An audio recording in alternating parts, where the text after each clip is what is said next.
Ortus Focus. Ortus Focus. Ortus Focus présente. Il y a plein de plantes aromatiques qui étaient utilisées au Moyen-Âge et qui ont été un petit peu délaissées au fil du temps et qu'on essaye de remettre au goût du jour. Je pense à l'oronne, au marube, au catère, à l'hysope. L'hysope, par exemple, qui est une plante qui est très intéressante. C'est une plante qui est à la fois intéressante pour ses propriétés médicinales, parce qu'elle est très intéressante pour soigner les bronchites, tous les problèmes de bronches.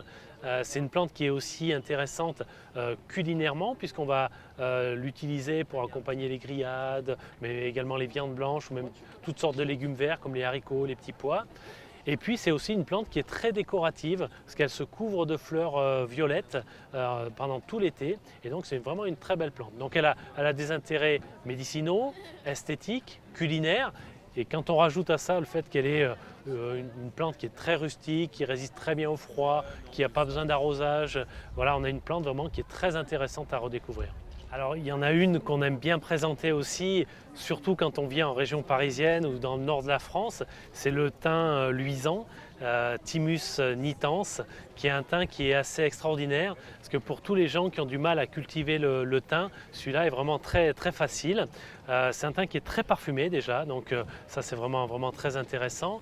Ensuite c'est un thym qui se couvre de fleurs roses pendant le tout début du printemps, fin mars, début avril, et c'est vraiment des grosses grappes de fleurs roses, un des thym les plus florifères qui existent, donc ça c'est très intéressant.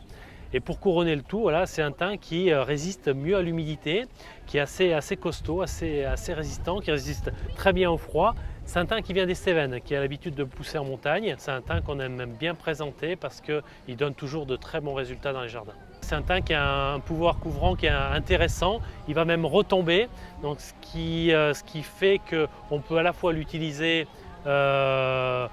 en massif, en rocaille, mais également sur un pot. Et quand on le met en pot, il redescend du pot et il se recouvre le pot. C'est vraiment très très joli. La troisième plante que j'ai envie de présenter, ce serait la menthe réglisse, parce que les menthes sont des plantes qui sont vraiment très intéressantes.